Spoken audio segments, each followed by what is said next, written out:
Other one. Yan. As we are in the community of believers, now stated in Hebrew chapter 10, verse 25. Let us not give up the habit of meeting together. As one are doing instead, let us encourage one another to have meetings.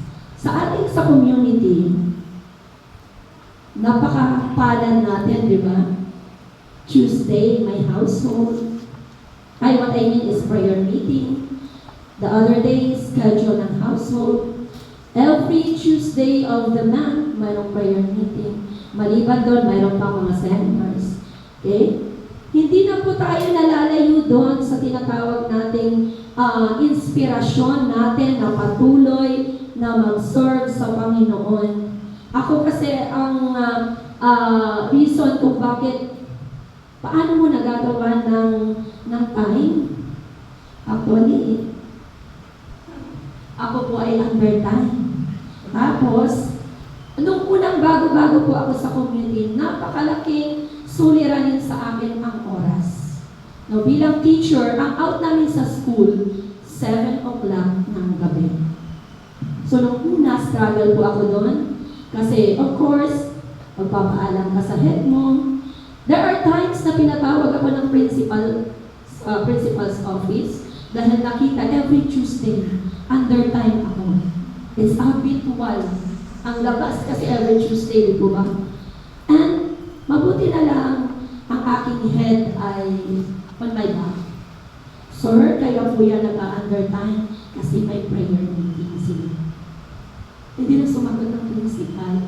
Okay. Next time, huwag niyo siyang bigyan ng klase second and last period. God is good, right? Oo, pinagpasalamat ko sa Panginoon yun. Kasi ngayon, hindi ko na problema ang oras. Actually, kanina, exam. Third quarter exam. Mayroon akong advisory class. So sabi ko, babantayan ko kayo hanggang alas 3. Alas 3, alas 5, iiwanan ko na kayo kay ma'am. Bakit ma'am? Mayroon po akong lakad. Oo. So, God will make a way kapag nakita ng Panginoon ang motibo natin to serve the Lord. Hindi po ako napapagod. Sabi nila, Ma'am Kubar, hindi ka napapagod? Gabi na tayo umuwi, tapos pupunta ka pa ng prayer meeting, maaga pa uli ang pasok bukas. Hindi nila alam na yung pagpunta sa prayer meeting, yun yung way ko na mag-recharge. Hindi po ako pinanghihinaan ng loob na, actually, minsan, nararanasan ko din, kapagod na. Diba? Tapos pagdating mo sa prayer meeting, aligaga ka pa, ikaw pa mag-aayos ng prayer meeting. Sabi ko, hindi ako napapagod kasi ang reason ko, bakit ako nagsiserve? It's my one way of saying, thank you, Lord, for all the blessings. Yung pag-serve mo kay Lord, yun yung way na ipakita mo kay Lord, salamat sa lahat. So ako ba ay mapapagod? Dahil alam ko, si Lord ay hindi napapagod para bigyan ako ng blessings. What does the importance of being in a community of believers?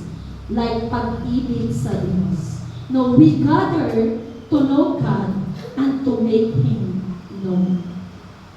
Kaya tayo nandito para kilalanin natin ang Panginoon at para natin maipakilala ito sa ating kapwa.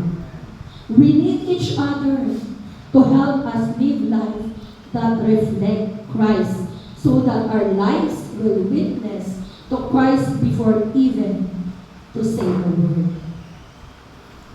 Nabanggit din dito kanina, ang community, ang kanyang power, prayer. Diba? Sa mga panahon na nangangailangan ng panalangin, nandyan ang community. Saan ka pa pupunta? Tayo po ay tuloy-tuloy sa pagsiserve. Amen? Tayo po ay dadako sa ating Bible verse, pangatlo. It is stated in Deuteronomy